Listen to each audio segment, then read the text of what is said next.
अस्सलाम वालेकुम स्टूडेंट्स। सब स्टूडेंट्स को मेरी आवाज आ रही है? जिन स्टूडेंट्स को आ रही है चैट मैम बॉक्स में जी बताइए। आ रही है। मैम जी आ रही वालेकुम अस्सलाम। मैम जी आ रही है आवाज।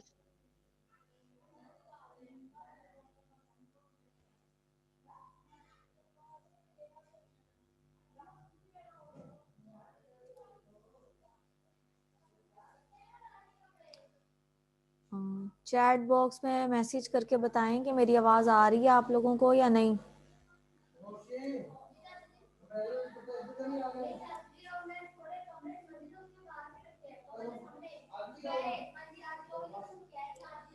ओके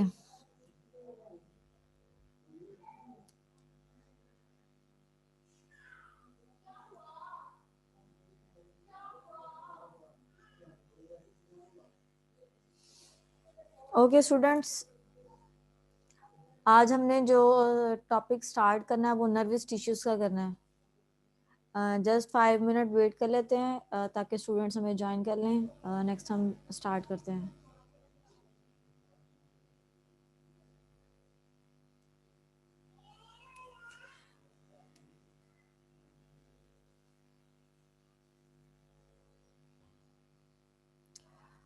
कुछ भी पूछना हो आप लोगों ने चैट बॉक्स में जाके मैसेज करना है। आपकी मुझे वॉइस नहीं आएगी।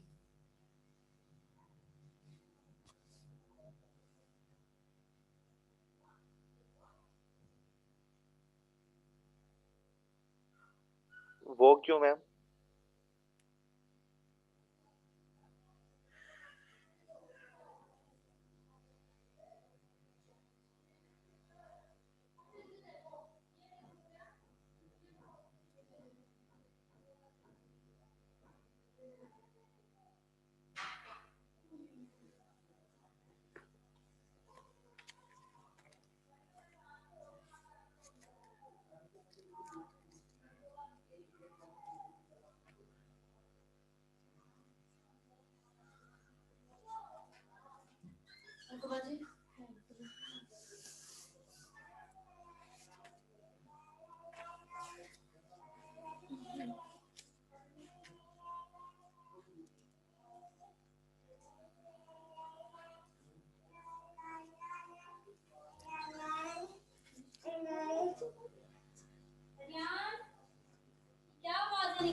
आप सब स्टूडेंट्स कैसे हैं? ज्वाइन नहीं हो रहा? हो रहा है मैम ज्वाइन।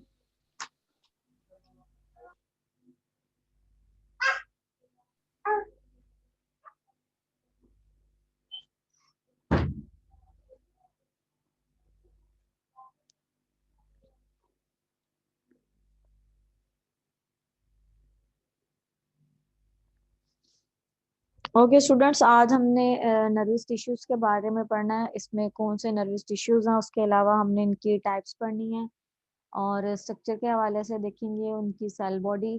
और उसके अलावा उसके एक्सॉन और डेंड्रॉइड्स, और इसके अलावा हम इनके रिसेप्टर्स पढ़ेंगे लास्ट में कि कितने रिसेप्टर्स होते हैं, उनके बेसिकली फंक्शन क्या है और उनकी डेफिनेशन क्या है।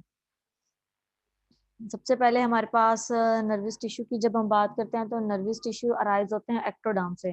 जब एम्ब्रियो की डेवलपमेंट हो रही होती है तो जो उसकी आउटर लेयर होती है जिसे हम एक्टोडर्म कहते हैं, तो उससे नर्वस टिश्यूज अराइज करते हैं। उसके अलावा इनकी स्पेशल प्रॉपर्टीज में हम ये देखते हैं कि the cells of nervous tissues provide the quickest means of communication. Nervous tissues, इसमें हम न्यूरॉन्स की बात करते हैं, उनका पूरा स्ट्रक्चर भी डिस्कस करेंगे कि किस तरह से ये कम्युनिकेशन में हेल्प करते हैं बॉडी के डिफरेंट पार्ट्स की। और इसके अलावा किस तरह से ये ब्रेन से मैसेज लेके बॉडी के डिफरेंट पार्ट्स तक पहुंचाते हैं। एक्सटर्नल स्टिमुलस से ये किस तरह से रिस्पॉन्स शो करते हैं और इंटरनली ये किस तरह मैसेज कन्वे करते हैं। उसके बाद the cells of nervous tissue are considered as impulse generating. ठीक है, जो नर्वस टिश्यूज के सेल्स होते हैं वो इम्पल्स को जनरेट करने के काम आते हैं। और इसका ये मतलब है कि इम्पल्स को किस तरह से कंडक्ट करके एक जगह से दूसरी जगह बॉडी के डिफरेंट पार्ट्स में पहुंचाया जाता है।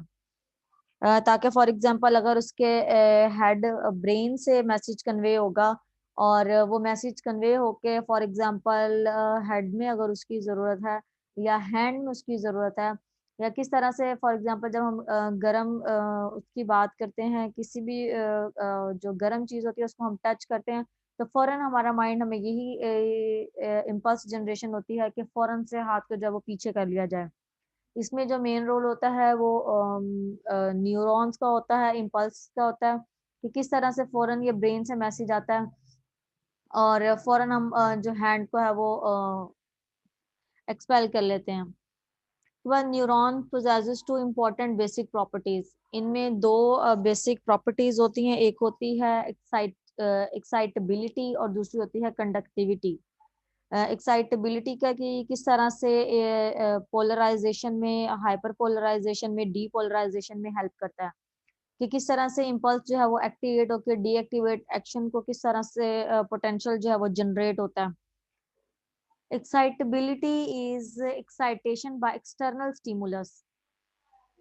जो स्टिमुलस हमें आउटसाइड द इन्वायरमेंट से प्रोवाइड किया जाता है उसे हम कहते हैं एक्साइटेबिलिटी में। इसका बेसिकली क्या फंक्शन होता है कि by changing the action potential of their membrane.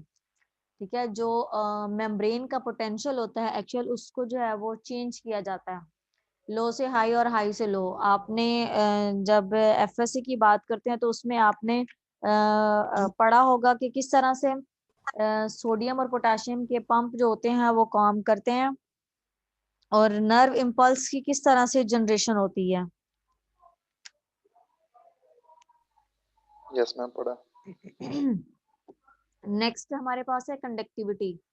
Conductivity का क्या है, is to carry a wave of electric impulse. वो जो इम्पल्स जनरेट की गई है एक्सटर्नल स्टिमुलस के थ्रू, वो किस तरह से जो है वो ट्रेवल करती है और फ्रॉम डेंड्रॉन टू एक्सॉन। जब हम एक न्यूरॉन की बात करते हैं तो उस न्यूरॉन में हमारे पास बेसिकली 3 फंक्शंस होते हैं उनके। एक हमारे पास सेल बॉडी होती है और सेकंड पे हमारे पास एक्सॉन होता है और थर्ड पे हमारे पास डेंड्राइड होते हैं। एक्सॉन जो है वो उसका बेसिकली ये काम होता है कि ये ऐसे प्रोसेस होते हैं जिन्होंने नर्व इम्पल्स को जो है वो सेल बॉडी से अवे कन्वे करना होता है मैसेज।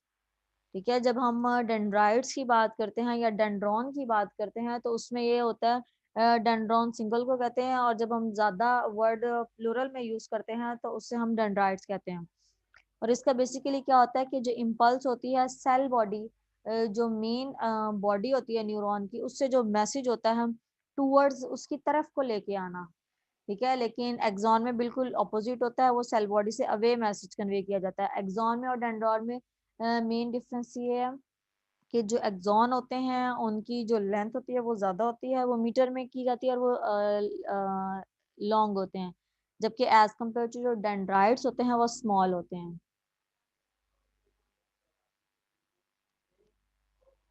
ये इसमें ये आपको डायग्राम नजर आ रही है। इसी डायग्राम में ये हमारे पास जो हमें शो हो रही है ब्रांचेस में, इससे हम कहते हैं सेल बॉडी।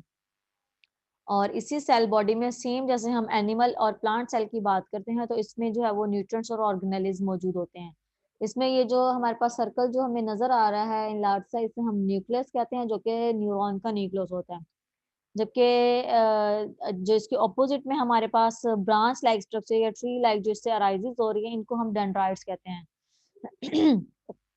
इन डेंड्राइट्स का ये मकसद होता है कि सेल बॉडी से फॉर एग्जांपल जब दो न्यूरॉन्स कनेक्टेड होंगे तो दूसरी जो सेल बॉडी होगी उनके जो डेंड्राइट्स होंगे उन्होंने मैसेज जो है वो नेक्स्ट न्यूरॉन की जो डेंड्राइट्स होंगे सेल बॉडी तक कन्वे करना होगा। ठीक है, इसमें टूवर्ड्स। लेकिन जब हम एक्सॉन की बात करते हैं, ये हमारे पास एक्सॉन ओवरऑल है और इसी एक्सॉन को शीथ भी किया गया है, वो भी हम इन डिटेल में देखेंगे। ये जो एक्सॉन है इसमें क्या करना होता है कि जो मैसेज होता है सेल बॉडी से ये अवे लेके जाना होता है। अवे इसलिए क्योंकि इनकी जो लेंथ होती है वो लॉन्ग होती है, इसलिए ये मैसेज को अवे लेके जाएंगे और नेक्स्ट जो एक्सॉन की ब्रांचेस होते हैं वहां तक पहुंचाएंगे, और पहुंचाने के बाद वहां से ये नेक्स्ट जो न्यूरॉन होगा वहां तक ये कन्वे हो जाएगा मैसेज। और फिर नेक्स्ट से नेक्स्ट और नेक्स्ट से फिर नेक्स्ट, इस तरह से जहाँ पे रिक्वायरमेंट होगी मैसेज की, इम्पल्स की, वहाँ पे जो है वो इम्पल्स जो है वो पहुंचा दी जाएगी। और इसके ऑपोजिट में जब हम ये बात कर रहे हैं कि जो हमारे पास अंदर हमें थ्रेड लाइक स्ट्रक्चर नजर आ रहा है, इसको हम एक्सॉन कह रहे हैं। और इसके ऑपोजिट में ये जो हमारे पास ऊपर कवरिंग नजर आ रही है, इसको हम माइलन शीट कहते हैं। और माइलन शीट का बेसिकली फंक्शन क्या होता है कि इसने जो न्यूरॉन का पार्ट होता है एक्सॉन, उसको कवर करना होता है। ठीक है, किसी भी तरह की जो हैजर्ड्स होते हैं उनसे बचाना होता है, उनसे प्रोटेक्ट करना होता है। ये हमारे पास ओवरऑल एक जो न्यूरॉन है उसका बेसिक स्ट्रक्चर है। आपको ये न्यूरॉन का सबसे पहले बेसिक स्ट्रक्चर पता होना चाहिए। बाकी इसके साथ साथ जब हम प्रोसेस डिस्कस करेंगे नेक्स्ट, इसकी टाइप्स भी पढ़ेंगे, तो इंशाल्लाह उसमें ये हम सारा डिस्कस करेंगे। जब हम न्यूरॉन की बात करते हैं तो न्यूरॉन में जो सेल बॉडी होती है उसको हम सोमा भी कहते हैं। सेम जैसे प्लांट्स में और एनिमल्स में जो साइटोप्लाज्म होता है या सेल बॉडी होती है जिसे हम कहते हैं, उसमें तमाम तर मटेरियल होता है। फॉर एग्जांपल उसमें आउटर मेम्ब्रेन भी है, और इसमें भी आउटर मेम्ब्रेन है, इसमें साइटोप्लाज्म भी है, इसमें न्यूक्लियस भी है। इसके अलावा जो है वो ग्रैन्यूल्स भी हैं जो कि राइबोसोम्स का ग्रुप्स हैं। इसके अलावा रफ एंडोप्लाज्मिक रेटिकुलम भी है, गोल्जी ऑपरेटस भी मौजूद हैं। ठीक है, जिनका बेसिकली ये होता है कि इन्होंने नेक्स्ट जो है वो एक्सॉन के पार्ट में अपने फंक्शंस को प्ले करना होता है। ये जो हमारे पास ओवरऑल एक लाइन नजर आ रही है, जो ये यहाँ से इस तरफ को ये हमें तीर का निशान शो हो रहा है, ये हमारे पास नर्व इम्पल्स है कि किस तरह से यहाँ से जो इलेक्ट्रिकल मैसेज लेके डाउन द एक्सॉन जा रही है। ठीक है, electrical signal travelling down the axon, down इसलिए क्योंकि ये डाउनवर्ड की डायरेक्शन में है, इसलिए इसको डाउन। और ये इलेक्ट्रिकल सिग्नल का ये है कि जो न्यूरल इम्पल्स है न्यूरॉन से जनरेट हो रही है, इसलिए इसे न्यूरल इम्पल्स भी कहते हैं। ये एक्सॉन के जो डिफरेंट पार्ट्स है वहां पे कन्वे होगी। ठीक है, और ये हमारे पास जो येलो कलर की हमें ब्रांचेस नजर आ रही हैं, सेम लाइक डेंड्राइट्स, ये टर्मिनल ब्रांचेस होती हैं एक्सॉन की।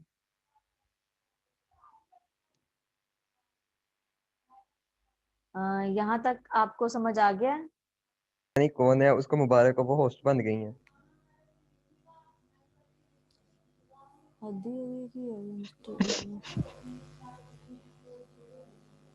मैम अभी हैं पागल।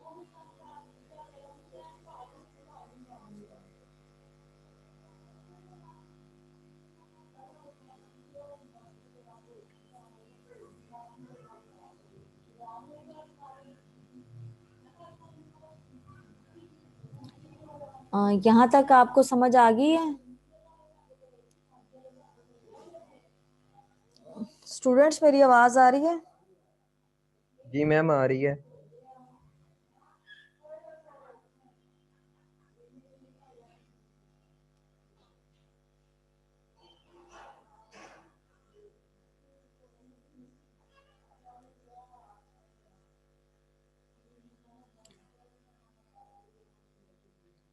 स्टूडेंट्स मेरी आवाज आ रही है आप सबको? जी मैम आ रही है आपकी आवाज। आप मैसेज करके इसको बताएं।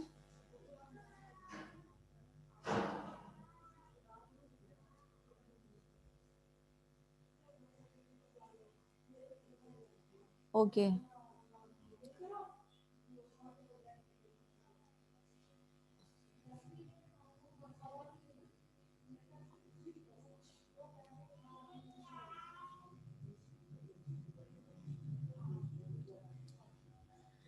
नेक्स्ट हम ये पढ़ रहे थे कि जर्नल स्ट्रक्चर में हमने देखना है nervous system is made up of nervous tissue.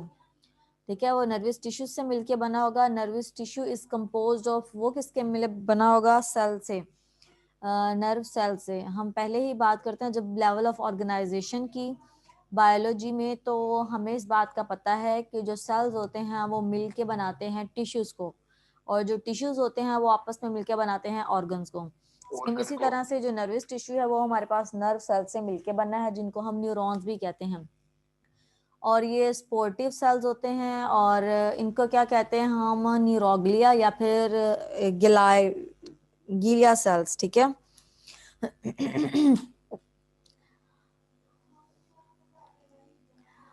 उसके बाद है नर्व टिश्यू का स्ट्रक्चर के neuron is covered by neurilemma and is made up of 2 distinct region. ठीक है, इसमें 2 डिफरेंट पार्ट्स होते हैं। फॉर एग्जांपल है साइटोन एंड साइटोप्लाज्मिक एक्सटेंशंस।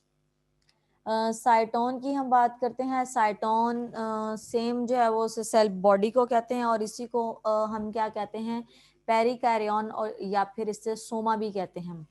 ठीक है, हमारे पास सेल बॉडी के जो है, सेल बॉडी के अलावा हमारे पास 3 और नेम है। एक है साइटोन और दूसरा है सोमा और थर्ड पे हमारे पास है पेरिकायरोन।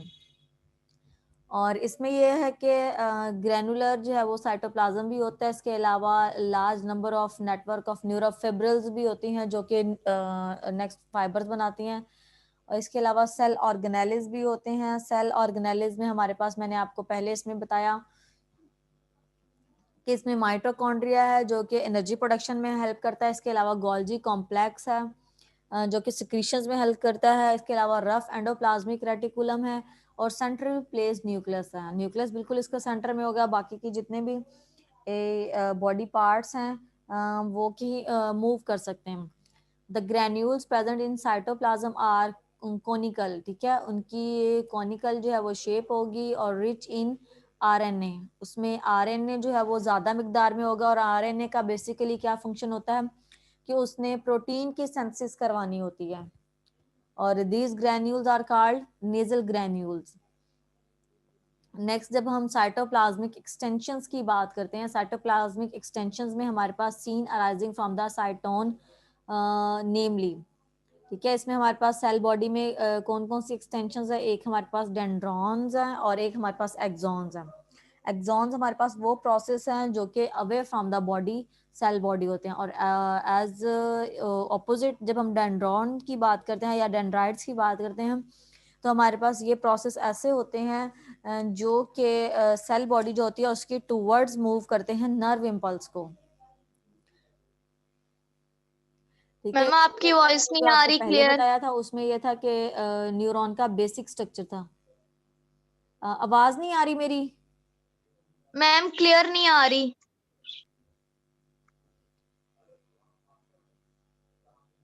स्टूडेंट्स, मेरी आवाज नहीं आ रही आप लोगों को?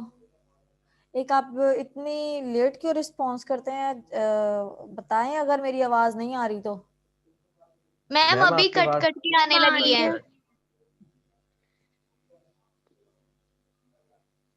मैम आ रही है आवाज। स्टूडेंट्स, मेरी आवाज नहीं आ रही आप लोगों को? मैम अब आ रही है। ओके फातिमा, आप अपना जो नेट है उसको जो लिंक है उसको दोबारा से कनेक्ट करें, आपको आ ओके जाएगी मैम। आवाज।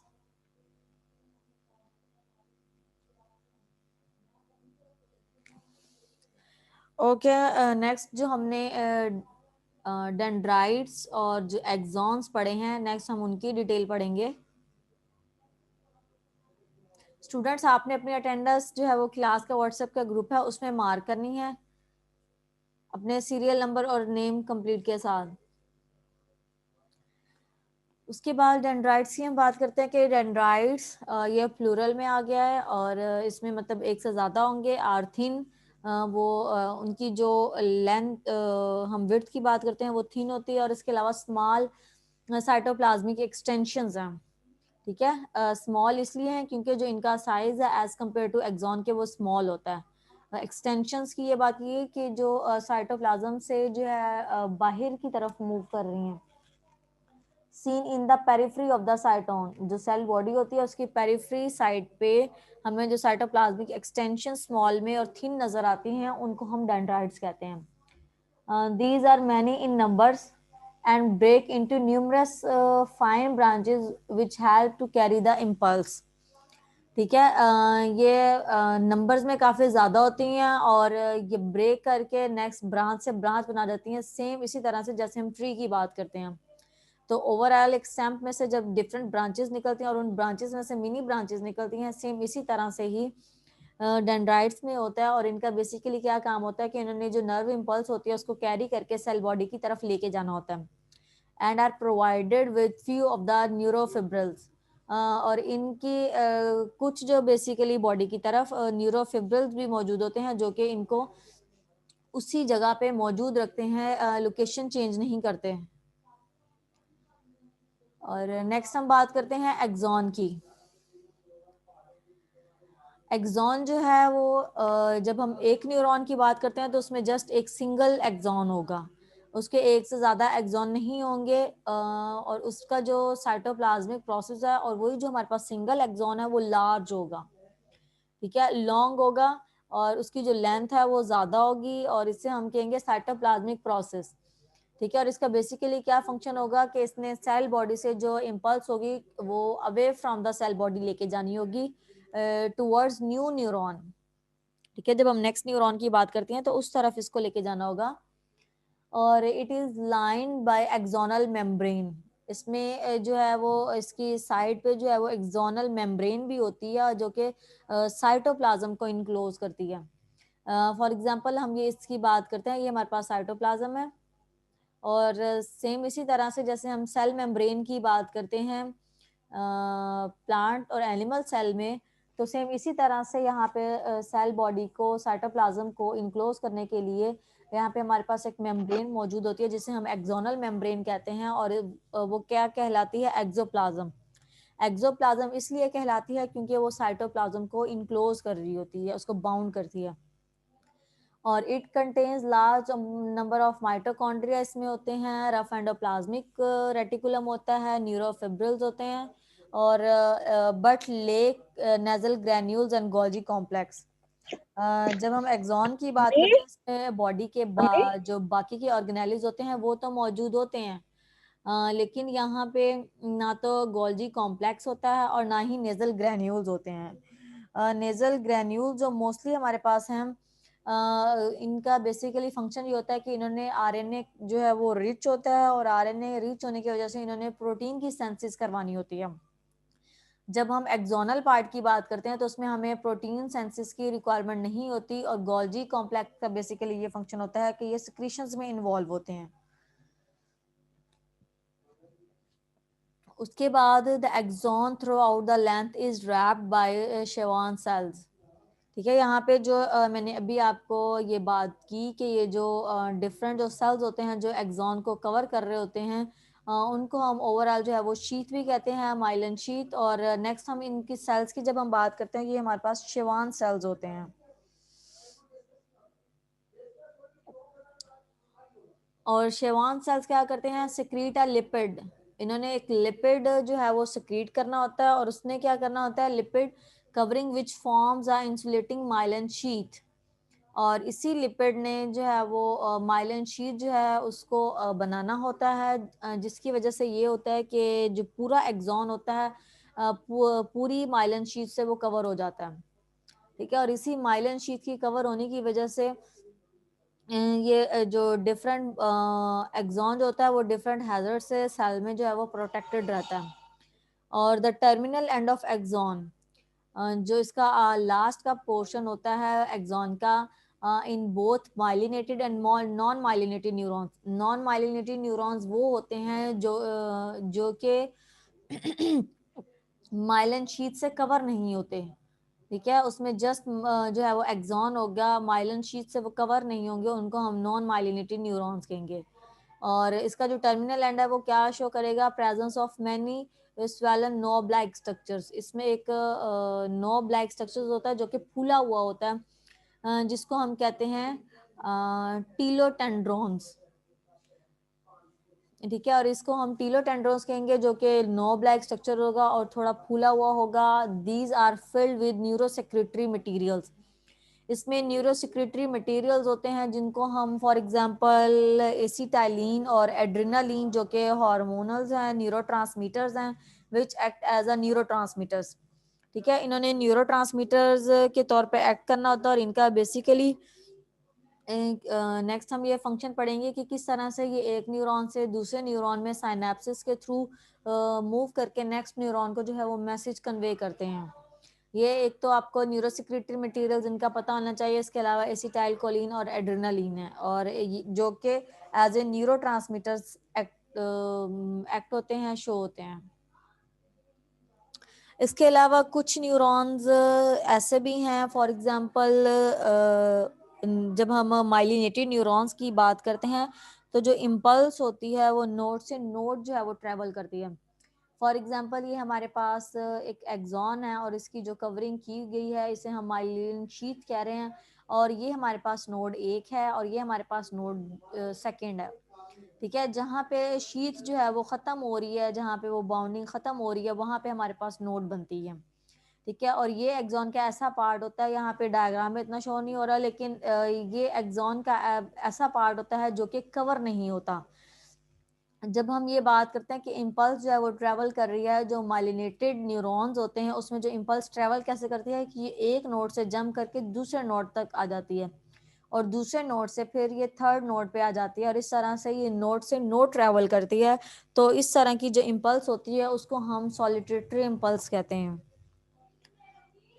और नर्व इम्पल्स की जब हम स्पीड की बात करते हैं, ह्यूमंस में जो नॉर्मल होती है वो 100 मीटर जो है वो पर सेकंड होती है, लेकिन जो मैक्सिमम रिकॉर्ड की जाती है वो 120 मीटर्स पर सेकंड रिकॉर्ड की जाती है। ठीक है, ये आपने जितने भी डिफरेंस है ये सारे आपने याद रखने हैं। नेक्स्ट हम साइनैप्स की बात करते हैं। साइनैप्स में के स्टिमुलाई जो है वो रीच द साइटोन या cell body through dendrite and the impulse are passed on the cyton towards axon. ठीक है, ये जो हमने लास्ट स्लाइड में प्रोसेस पढ़ा कि किस तरह से डेंड्राइट्स के थ्रू जो इम्पल्स होती है सेल बॉडी की तरफ आएगी और एक्सॉन के अवे जो है वो किस तरह से सेल बॉडी से मूव करेगी इम्पल्स। नेक्स्ट हम ये कहेंगे कि द टीलोटेंड्रॉन्स ऑफ द एक्सॉन जो हम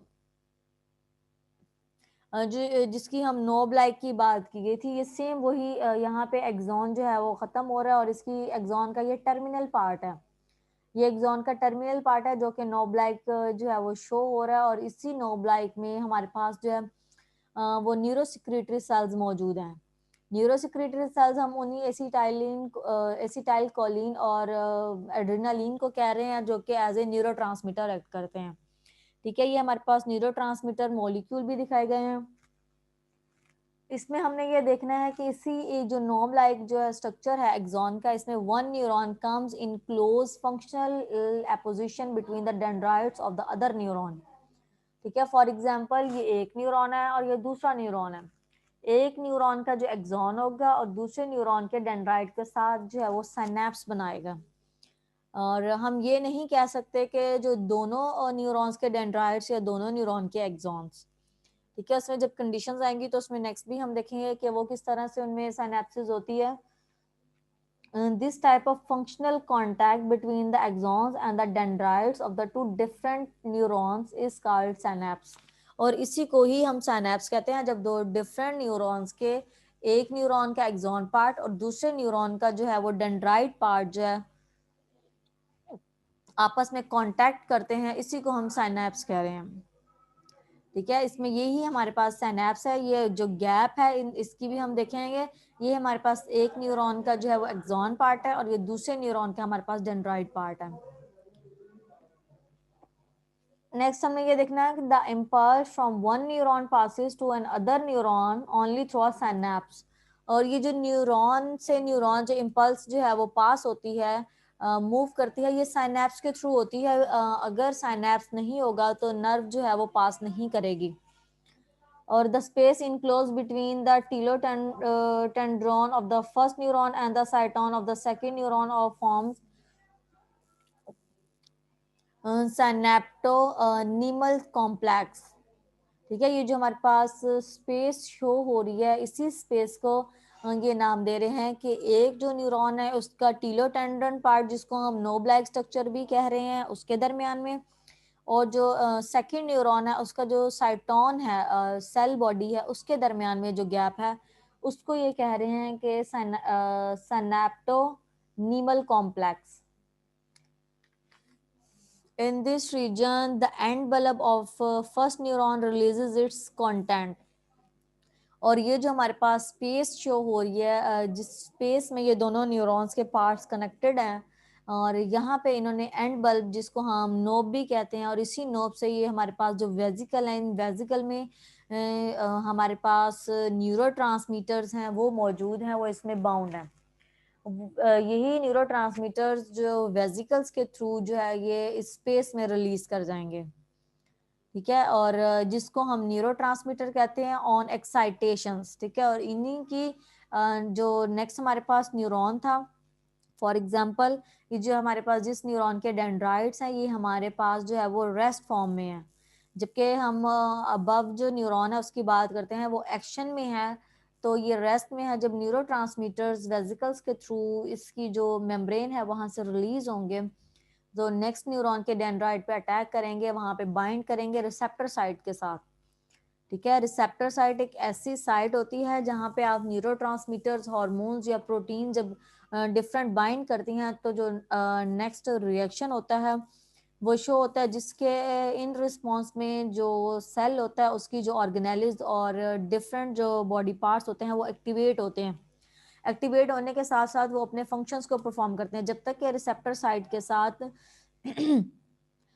कोई भी हार्मोन या न्यूरोट्रांसमीटर्स या जो इस रिसेप्टर की रिक्वायरमेंट है इसके साथ बाइंड नहीं करेगी तो ये अपना वर्क परफॉर्म नहीं करेगा। उसके बाद हम ये देखते हैं कि the impulse is pass usually in one way direction through this complex. इसमें जो है वो डायरेक्शन जो है वो एक ही तरफ से होगी। फॉर एग्जांपल साइनेप्स जो है वो एक न्यूरॉन के एक्सॉन पार्ट से दूसरे न्यूरॉन के डेंड्राइट पार्ट की तरफ जा रही है तो वो इसी तरह से जाएगी। ये दोबारा जो है वो डेंड्राइट से एक्सॉन की तरफ मूव नहीं कर सकती, ठीक है। अगर ये मूव करेगी तो इसमें ये होता है कि ये टू टाइप्स की डायरेक्शन हो जाती है, लेकिन ये डेंड्राइट की तरफ मूव करेगी और इसी डेंड्राइट का जो एक्सॉन पार्ट होगा सेकंड न्यूरॉन का, उसी एक्सॉन के थ्रू ये जो थर्ड न्यूरॉन होगा वहां पे सेम इसी तरह से प्रोसीजर होगा। नॉब से जो है वो न्यूरोट्रांसमीटर्स रिलीज होंगे और इन्हीं न्यूरोट्रांसमीटर्स ने जो बॉडी के फंक्शंस होते हैं उनको एक्टिवेट करके उन परफॉर्म करवाने होते हैं। यहाँ तक सब स्टूडेंट्स को क्लियर हो गया? Yes ma'am. मैम एक क्वेश्चन।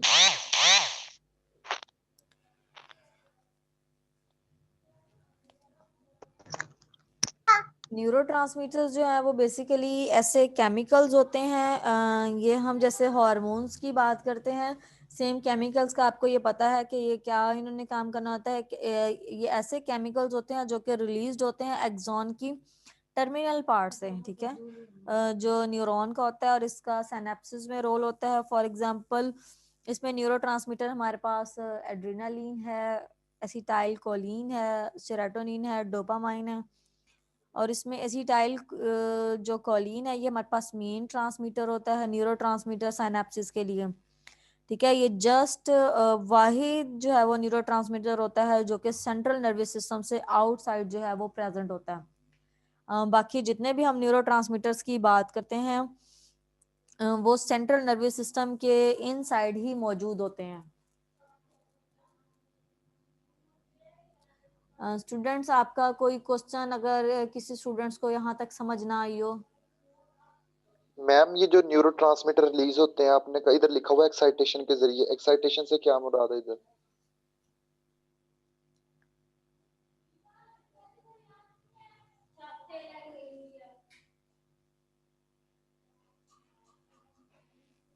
मैम सब स्टूडेंट्स को समझ आ गई है? कोई ऐसे स्टूडेंट अगर किसी को कोई बात क्लियर ना हुई हो, इसमें ये आपका है प्रैक्टिकल पोर्शन, लेकिन ये आपको थ्योरी में भी बहुत हेल्प करेगा।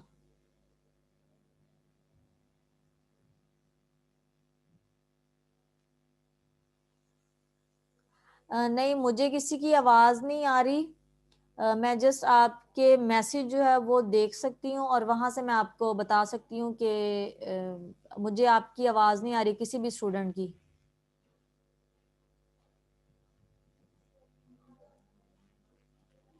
आपने कोई भी क्वेश्चन पूछना है तो आप इधर मैसेज में चैट में पूछिए।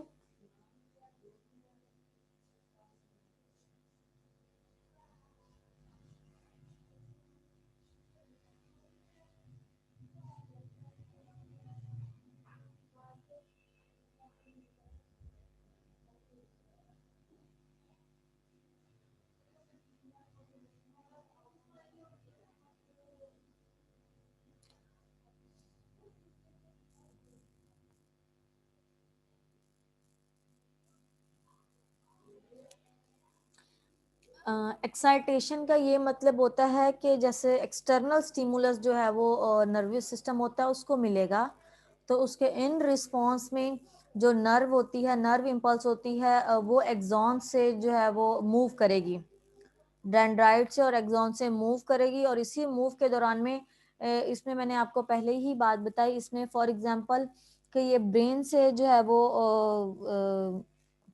अराइज करते हैं नर्व इम्पल्सेस, ठीक है, सेंट्रल नर्वस सिस्टम से। अगर मैंने इसकी आपके मिसाल में ये बताया था कि जब आप रिफ्लेक्स आर्क पढ़ते हैं, ठीक है, कोई भी आप गरम जो फॉर एग्जांपल चीज़ है या बहुत गर्म पानी है, या आप उसको जैसे ही टच वो आपकी बॉडी को होता है तो आपके फौरन रिस्पॉन्स में आप ये तो नहीं करते कि उसके नीचे ही हाथ रख लेते हैं, फॉर एग्जांपल गर्म पानी है, या अगर आपने गरम पतीली है उसको हाथ लगाया तो आप उसी पे तो नहीं टच रखेंगे, आप उसको फौरन साइड पे कर लेंगे।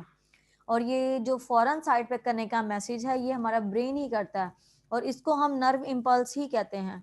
फॉर एग्जाम्पल अगर हम चल रहे हैं रास्ते में या हमारे पाँव पे जो है वो कील लग जाता है, जो पाँव का अंगूठा होता है, तो उससे हम फौरन हमें ये कहती है कि इसको बाहर निकाला जाए, इसके जो दर्द से है वो बचा जाए। ये जितना भी प्रोसीजर होता है ये हमारा ब्रेन ही करता है, और इस ब्रेन में ये नर्व इम्पल्स के थ्रू ही होता है, ठीक है। और नर्व इम्पल्स में जितना भी ये प्रोसीजर जो हमारे पास शो हो रहा है साइनेप्स का, कि किस तरह से सेल बॉडी से मैसेज जो है वो एक्सॉन पे जाएगा, और एक्सॉन के थ्रू जो है वो नेक्स्ट न्यूरॉन तक ट्रेवल होगा, और जो नेक्स्ट न्यूरॉन है वो हमारे पास रेस्ट की कंडीशन में है। जब एक न्यूरॉन से दूसरे न्यूरॉन को जाएगा वही न्यूरॉन जो है वो एक्टिव हो जाएगा, और उसी न्यूरॉन ने जब नेक्स्ट न्यूरॉन को एक्टिव करना होगा, और इस तरह से ये एक्टिव होके इनका फॉर एग्जांपल पाँव में जहाँ पे की लगा है तो वहां से हमें ये है कि जो पाँव है उसको हटा लेना चाहिए। इसका बेसिकली ये फंक्शन है। ठीक है, सब स्टूडेंट्स को समझ आ गई हम। ये भी आपकी क्लास जो है ये ख़त्म हो जाएगी विद इन 1 मिनट, तो नेक्स्ट मैं आपको लिंक करती हूँ तो वहां से आप ज्वाइन कीजिएगा। ओके।